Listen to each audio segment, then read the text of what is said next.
Netflix pierde 16.000 millones de dólares en tan solo 24 horas. Te voy a contar las 5 acciones que más se han revalorizado desde la llegada del hombre a la luna hace 50 años. Microsoft reventó todas las expectativas de resultados versus lo que esperaban los analistas. También voy a hacer un análisis técnico de todo el futuro del mini del S&P500, del petróleo, del Bitcoin, del VIX, que es el índice que mide la volatilidad. Y por último, sigue el bombardeo de todo el gobierno americano con respecto a la libra, que es la criptomoneda de Facebook. Así que te voy a contar quién fue esta vez.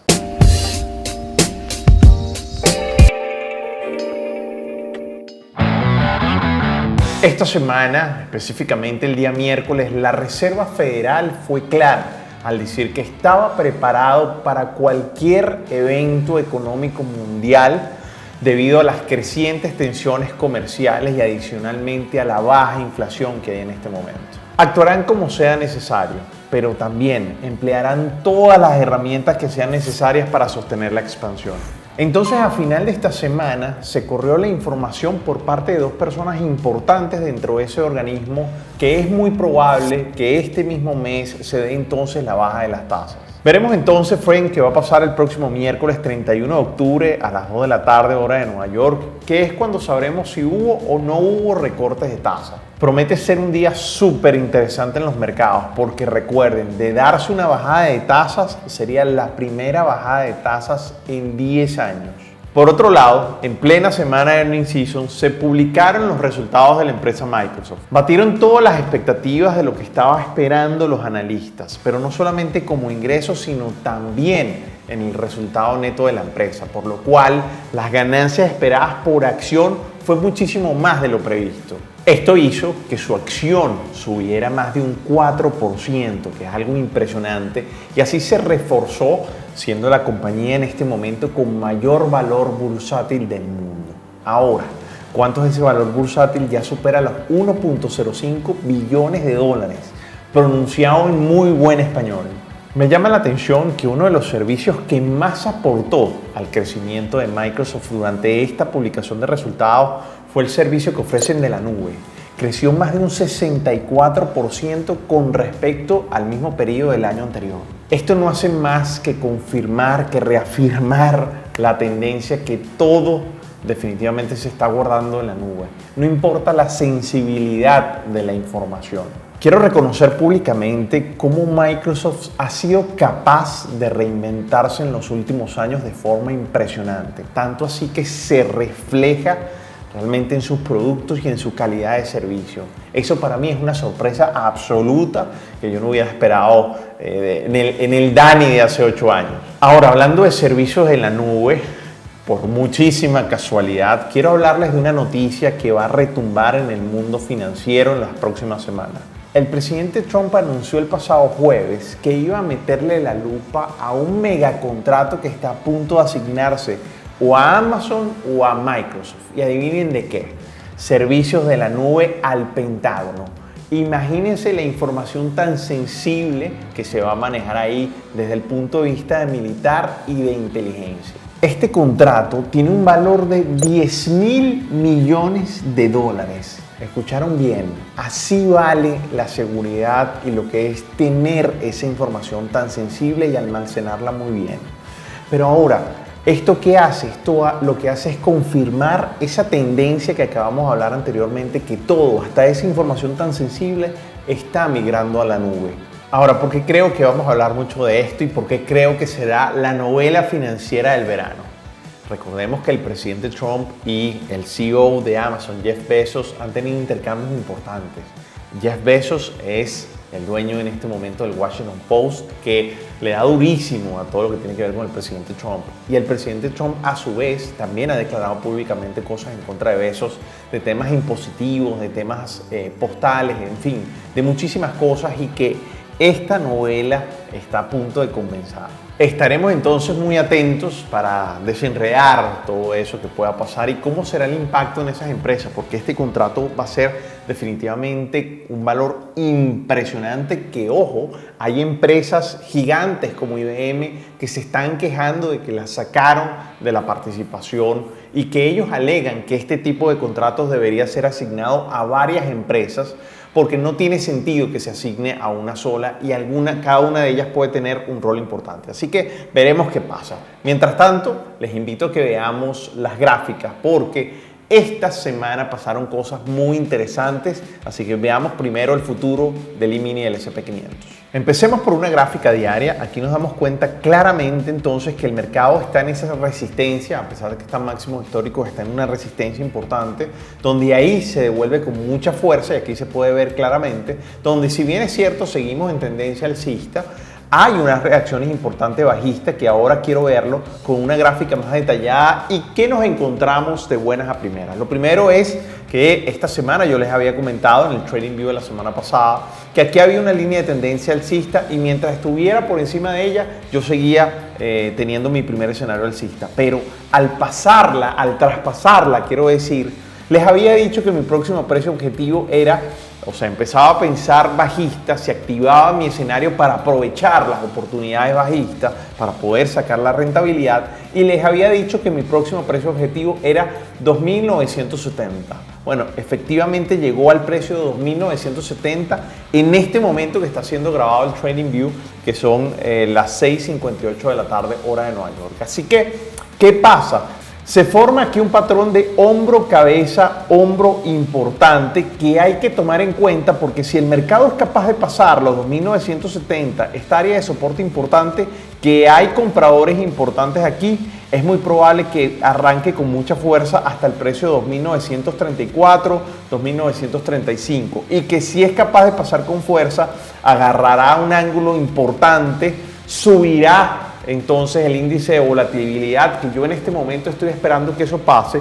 Recuérdense que hace unas 2-3 semanas le dije que estaba esperando a que el índice de la volatilidad tuviera una reacción fuerte. Pudiéramos estar en este momento ante eso después de esa semana de quiebre, ¿ok? Así que aquí es muy probable que pudiera estar llegando entonces con mucha fuerza al área de los 2.900. ¿De qué va a depender eso? Bueno, eso va a depender mucho de lo que pueda pasar entonces con respecto al anuncio de si va a haber recortes o no de las tasas de interés. Pero entonces, ¿por qué se dio este desplome final de este día viernes? Bueno, por muchas tensiones que están habiendo en este momento en el Golfo Pérsico con todo el tema de Irán. Recordemos que esta semana Estados Unidos derribó un dron que estaba sobrevolando por allí a uno de los buques.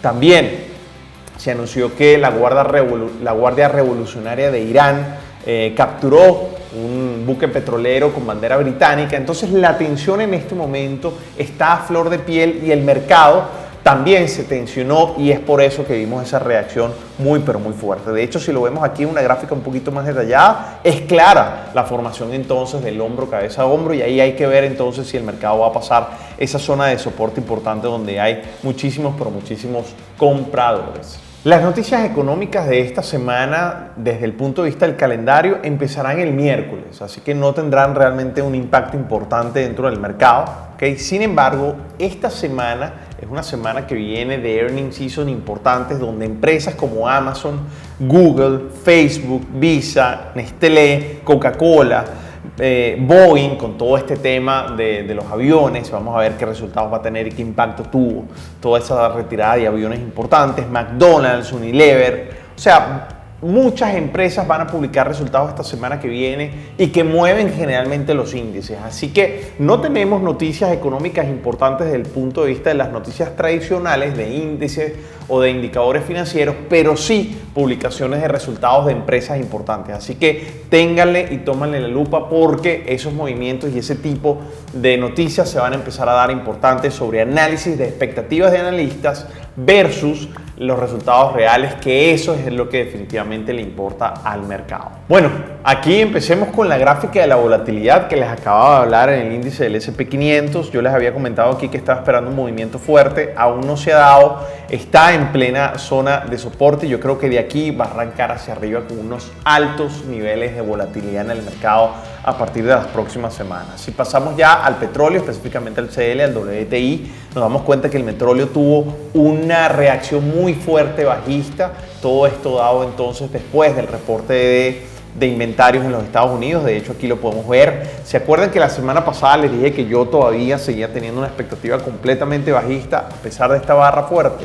Que aquí había una zona de resistencia importante. Bueno, se dio ese movimiento y aquí empieza a ser mínimos más bajos de lo que habíamos tenido entonces a principios de julio. Eso es muy importante porque después de ese recorte de inventarios, ese reporte de inventarios, perdón, en Estados Unidos se da ese movimiento, pero luego sube un poco por todo lo que tiene que ver con las tensiones con Irán y la detención de este buque entonces con bandera británica, pero insisto, sigo previendo que el petróleo va a seguir bajando y yo creo que va a tener unos movimientos muy fuertes en las próximas semanas. Vayamos ahora al Bitcoin, que está bien interesante lo que está pasando en torno a él. Les había comentado en el live de la semana pasada y recuérdenlo, estoy haciendo un live todos los miércoles a las 8 de la noche hora de Nueva York, aquí en mi cuenta de Instagram. Te pido, si no me sigues, sígueme porque estoy compartiendo contenido de extremo valor.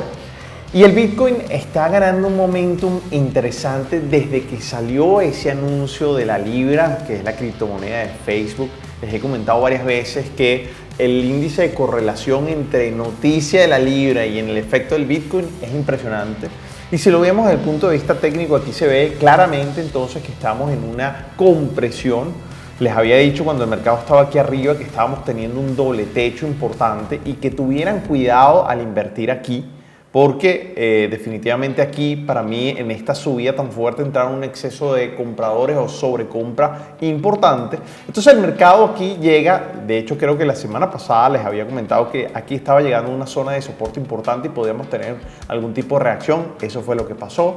De hecho veamos aquí la gráfica un poquito más detallada y nos damos cuenta entonces que aquí se da el doble techo importante y entonces yo estoy esperando que aquí el mercado tome una decisión. Muy probablemente, desde el punto de vista bajista, es probable que esté llegando entonces, si rompe esta línea de tendencia importante, a los 8.500 nuevamente. Ha pesado un fenómeno impresionante, interesantísimo, y es que han salido muchos más personajes importantes del Congreso americano, aparte del secretario del Tesoro, hablando sobre los riesgos que tiene la Libra como criptomoneda de Facebook. Y es importante porque hasta ha unido a lo que es el agua y el aceite, a los demócratas y a los republicanos en torno a todas las acciones contra la Libra, y eso es muy importante. De hecho, hay uno que declaró algo que me parece muy fuerte y seguramente aquí ya están viendo las noticias, y él dice que los efectos de la Libra pueden ser tan devastadores como lo que pasó en el ataque terrorista del pasado 11 de septiembre del año 2001. Así que esto es importante porque al parecer todo el alto gobierno americano está alineado a que la Libra definitivamente tenga problemas importantes para su lanzamiento. Así que vamos a ver qué pasa. En mi Instagram estoy constantemente actualizándolo sobre lo que pasa con respecto a eso y en mi cuenta de Twitter también. Así que vamos a seguirle la lupa porque el Bitcoin definitivamente ganó mucho momentum al salir el anuncio de la Libra. Esta semana Netflix cae más de un 17% en sus acciones de la bolsa, lo que representa más de 16.000 millones de dólares de capitalización bursátil. Todo esto pasa después de que al mercado le cae por sorpresa la caída en el número de suscriptores, que yo espero que a ustedes no les haya caído por sorpresa. Y para ello voy a pedir, y vamos a ver las imágenes del TradingView de hace 3 meses, donde yo les decía y les hablaba un poco de Netflix y les comentaba que a mí no me gustaba definitivamente esta acción. Esta industria del streaming está creciendo de forma impresionante. Netflix, que fue una de las pioneras, de las que inició, que encontró el océano azul, está haciendo unas inversiones interanuales impresionantes. Pero ahora se topa con unos competidores, pero que son grandes ligas. Estamos hablando de Apple, de Amazon, ahora de Disney. Y eso tiene que ver, y lo que puede pasar es que si siguen la tendencia de Disney, para poner los precios bajos y para mí la acción de Netflix deja de ser interesante porque está compitiendo con empresas que son muy pero muy impresionantes, líderes en innovación, pero también que están tumbando los precios. Así que Netflix para mí en este momento no la veo como una inversión que para mí sea apetitosa. Conclusión, esta industria del streaming se pone muy pero muy interesante. Y aunque Netflix tiene una experiencia del usuario genial, no me está gustando lo que estoy viendo de Netflix en esta industria. Esta semana entonces se materializó esa expectativa que les comentaba en ese TradingView hace 3 meses. Y eso es algo muy importante porque Netflix en este momento está en esa incertidumbre de que al principio entró en esa curva de las empresas que entra en un océano azul y las ganancias son exponenciales, las inversiones eran brutales año tras año para producir y llegar a un nivel muy alto, pero llegó a esa etapa de la industria donde entran un montón de competidores, que en el caso de Netflix, como vieron, son muy importantes, Disney, Apple, Amazon, y en ese momento está Netflix que si no tiene una forma de innovar radicalmente para volver a poner esa tendencia hacia arriba, la pendiente o el ángulo de esa curva hacia arriba, si no lo hace, si no innova, definitivamente Netflix va a morir y está destinada a morir en el corto y en el mediano plazo. Una empresa que ofrece una gran experiencia para el suscriptor, pero que en este momento los precios, que de hecho con el aumento que hubo son mucho más altos, ¿okay? Están metiendo esta publicidad y definitivamente ya el suscriptor se voltea y ve a los otros competidores con mejores ojos, pero adicionalmente a eso también con un servicio de altísima calidad. Entonces, como conclusión, ahora mismo reafirmo y confirmo lo que les había dicho anteriormente, que no me gusta la acción de Netflix para nada y mucho menos cómo se está llevando la empresa desde el punto de vista estratégico y financiero. Ahora, por cierto, hablando de Disney, quiero compartirles un dato curioso también adicional que me parece muy interesante, y es que esta semana el CNBC publicó las 5 acciones que más se han revalorizado desde que el hombre pisó la luna hace 50 años. Así que unimos las dos cosas, lo que hablamos del TradingView de la semana pasada con las 5 acciones que más se han revalorizado. Ya que no adivinan qué, este es el listado de las acciones que se han revalorizado, muy interesante, y Disney es parte de ellas. Hay una empresa de comida rápida que es McDonald's, hay otra empresa de productos del hogar que también es importante, hay otra empresa que es comercializadora de alimentos, de bebidas, de tabaco, y hay 2 empresas que se dedican a todo lo que tiene que ver con el entretenimiento y la recreación, que de hecho, si me apuran, a McDonald's también la podemos meter en ese combo porque McDonald's lo que vende son experiencias. Definitivamente la comida es solo un medio para vender eso, así que serían 3 empresas de experiencia, que eso es muy importante. Para que tomen nota o se sientan motivados, 3 de estas 5 empresas que más se han revalorizado desde que el hombre llegó a la luna hace 50 años son de experiencias, son de recreación, de diversión. ¿Esto qué quiere decir? Que si tú estás montando una empresa, o estás pensando en montar una empresa, o si definitivamente ya tienes una empresa de esa industria de la recreación, del entretenimiento, de la experiencia, tienes que tener en cuenta 2 cosas. Una, que si tú lo haces bien, tienes un potencial de crecimiento enorme. Pero segundo, tienes siempre que estar innovando, porque eso es lo que te va a permitir a ti siempre estar y brindar las mejores experiencias, que eso es lo más importante en este caso. Así que esto es un dato curioso, muy interesante, pero también revelador desde el punto de vista si estás buscando algún modelo de negocio que quieres imitar o que quieres simplemente mejorar para hacer tu emprendimiento algo que definitivamente impacte a la gente. Por último, quiero anunciar a la ganadora del concurso, de la rifa que hicimos la semana pasada, en el TradingView de la semana pasada. Y la afortunada está aquí, la estoy mostrando, se llama Rochel DIY, ¿ok? Para que por favor entonces te comuniques conmigo el mensaje directo en Instagram para entonces poder agendar la llamada entre tú y yo de esa asesoría de 1 a 1 o one on one para que yo te diga en qué tendencias estoy viendo, pero sobre todo también en qué estoy invirtiendo. Así que eso va a ser interesante y espero que te aporte muchísimo valor. Si este contenido te pareció muy importante el de este video, te pido que lo compartas en todas tus redes sociales porque estoy seguro que también le va a aportar valor a todas tus amistades. Así que nos vemos entonces el próximo domingo, el cual vamos a tener un video un poco diferente. Quisieras hablarles de algo de trading que para mí creo que es importante comunicártelo, entonces te lo voy a decir ese próximo domingo, entonces en un formato bastante diferente. Entonces nos vemos el próximo domingo en el próximo Trading View. En este caso, tocando un tema de trading bien interesante, sobre todo que toca todo lo que tiene que ver con el tema de psicología de trading. Así que un fuerte abrazo para ti.